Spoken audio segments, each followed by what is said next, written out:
Property ownership has always stimulated the imagination of men.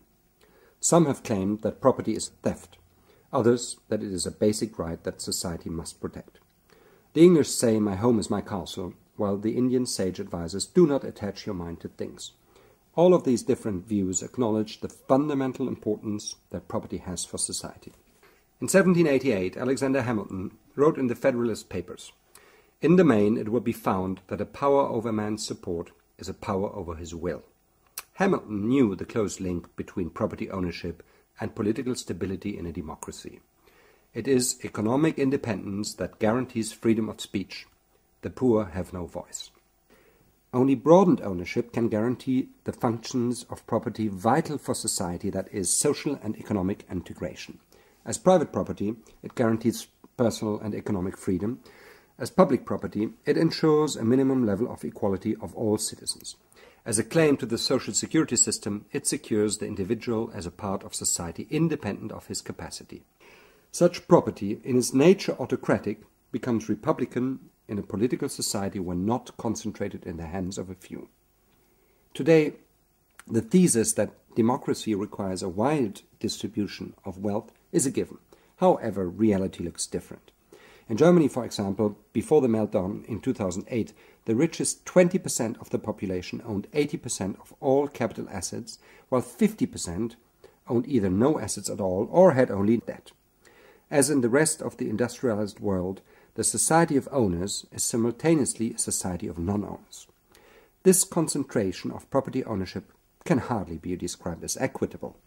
The British historian Tony Judd was entirely right in observing that the catastrophe of 2008 has occasioned very little demand for radical financial, fiscal or ownership reforms. Quite the opposite. In the aftermath of the crisis, the financial behemoths, once declared too big to fail, have grown even bigger, while the ordinary citizen's life has become more precarious than ever.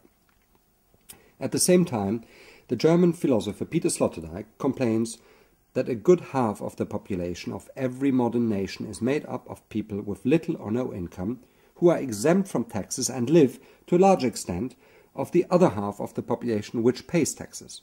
In his view, the unproductive increasingly live at the expense of the productive.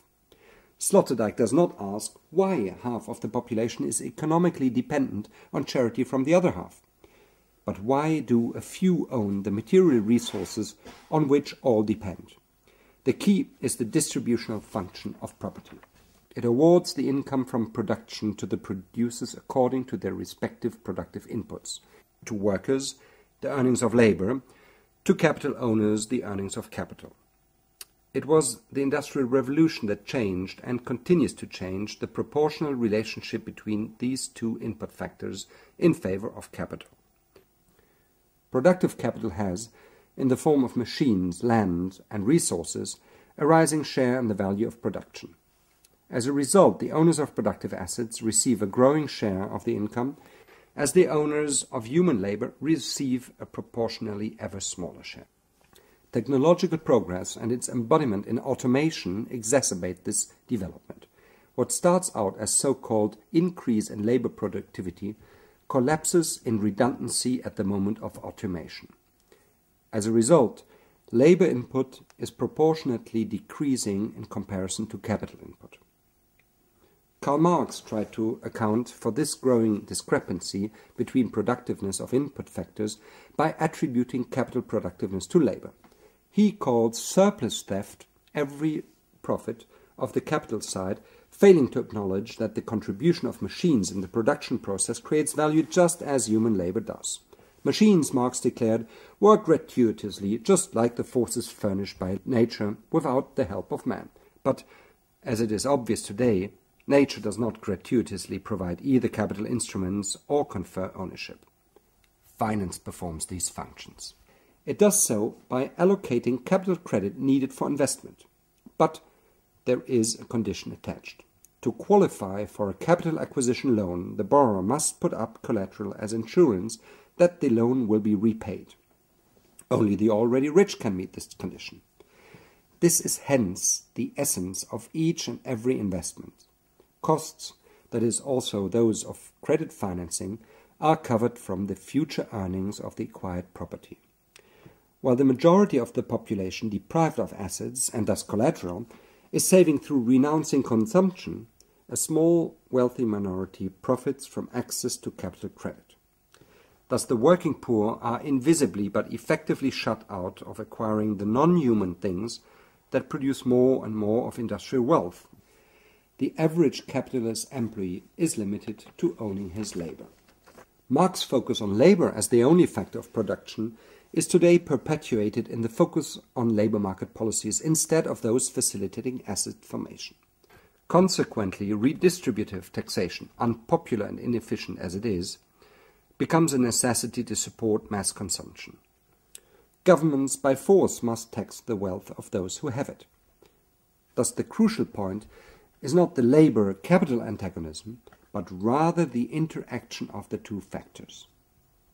But then, if there really are two factors of production, and if technological change is making the one owned by the many less rewarded, and the one owned by a few ever more rewarded, then the question of who owns the productive property is a momentous question. If 20% of the population own 80% of the productive assets in a strict market economy, their ownership would entitle them to receive 80% of capital income. This leaves 80% of the population with 20% of market-sourced income. Social, economic, and political dangers result from this disparity. Such the latest findings of British researchers Wilkinson and Pickett, which show, amongst others, a direct correlation between inequality and lower life expectancy as well as a higher crime rate, confirm the detrimental effects on society. But capital concentration itself is economically dysfunctional. Who is going to buy the washing machines and houses if the purchasing power of the vast majority of the population is in decline? This production-consumption gap is the Achilles heel of the free market. To put it simply, machines just don't buy cars. Furthermore, if the equation ownership equals independence is true, its reversal is equally true. Non-ownership equals servitude. The concept of welfare redistribution under the rule of law attempts to correct the harsh formula, those who own command, those who do not serve. The alternative to redistribution is a policy promoting wider ownership. If ownership were more evenly distributed, self-interest would take over much of the tasks of welfare. Now, let us see what the rationale behind a policy that guarantees equality of economic opportunities is. The democratic state, under the rule of law, guarantees equality of opportunities for its citizens, that is, a level playing field. Examples are fundamental rights, court-appointed defense counsel in criminal proceedings, or the guarantee of equal access to public education. In our free market society, this guarantee is broadened to include the economic rights of citizens. Therefore, equality of economic opportunity through equal access to capital credit in order to acquire productive property must be a cornerstone of the rule of law. The ideal should be to make charity unnecessary by enabling people to produce their own living instead of leaving them to the mercy of others. Welfare is humiliating and detrimental to human dignity. Otherwise, there would be no working poor. For these reasons, we need to promote financial techniques that broaden ownership of productive assets. So, how do we square the circle that the rich get richer while the poor stay poor? Traditionally, the way to asset formation for the poor is savings through foregone consumption. But what can you save when you have barely enough to make ends meet? If we agree that, when financing business activities, that is, productive property, the bottleneck is access to capital credit, then why do we give microcredit to the poor while macrocredit is only available to the rich? We are flooded with consumer credit at 0% interest, but try to get, let's say, 10,000 euros to set up a business instead of financing your new car. That's when trouble begins. But a car earns no income for its owner unless he rents it out or sells transportation services. Quite the contrary. A car is a cost. Thus, the key question is, how can we open the capital property system to those historically excluded from it? This is the vast majority of citizens, the ones the American lawyer and investment banker Lewis O. Kelso called the hereditary poor. The eye of the needle is financing productive property for the many. This is what the Employee Stock Ownership Plan, the ESOP, invented more than 50 years ago by Kelso does.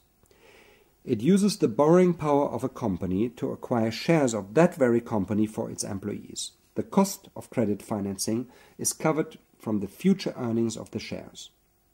As to the feasibility of the concept, Wall Street has been employing these techniques, its prototype being the leverage buyout, successfully for many decades now, but of course for the already rich. An ESOP usually involves a loan to an employee benefit trust, which acquires company stock and allocates it through periodic contributions to each employee's ESOP account. The loan is serviced by payments from the company out of company profits or out of dividends paid on the stock held by the ESOP. Today, there are more than 11,500 ESOPs with over 10 million participants in the US. But in the future, also less common financial tools as the General Stock Ownership Plan, the GSOP, or the Consumer Stock Ownership Plan, the CSOP, must be taken into consideration. The difference to the ESOP is the group of plan participants. In ESOPs, its employees.